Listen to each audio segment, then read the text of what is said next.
எல்லாருக்கும் வணக்கம். மகாபாரத போர் முடிஞ்சிருச்சுங்க. ஆனா அந்த போரோட மிகப்பெரிய மாவீரன் பீஷ்மர் இன்னும் உயிரை விடல. அம்ப படுக்கையில இருந்துட்டு உத்தராயண காலத்துக்காக காத்துட்டு இருக்காங்க.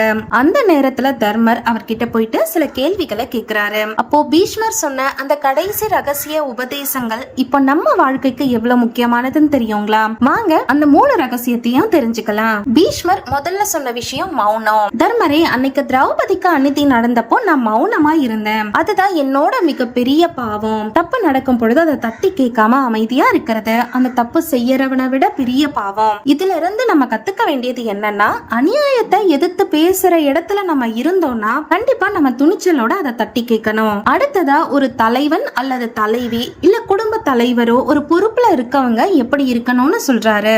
ஒரு ராஜா தன் மகுடத்துக்காக இல்லாம தன் குடிமக்களுக்காக வாழணும். தர்மங்கிறது அதிகாரம் உள்ளவங்களுக்கு மட்டும் சொந்தமானது கிடையாது. அது எல்லாருக்கும் கிடைக்க கூடியதா செய்யறது அந்த தலைவர் கிட்ட தான் இருக்கு அப்படின்னு 2வது ரகசியத்தை சொல்றாரு. கடைசியா ரொம்ப முக்கியமான ஒரு ரகசியத்தை சொல்றாரு. அதுதாங்க விதி. நம்ம செஞ்ச வேணதான் விதியா வந்து நிக்கும். ஆனா தர்ம வழியில நடக்கிறப்போ அந்த விதியை எப்படி மாத்த முடியுங்கிறத தர்மருக்கு சொல்லி கொடுக்கிறாரு.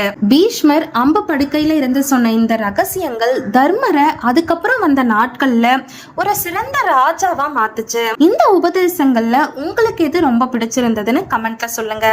இதே மாதிரி இன்னும் பல சுவாரஸ்யமான தகவல்களுக்கு இந்த சேனலை சப்ஸ்கிரைப் பண்ணிக்கோங்க.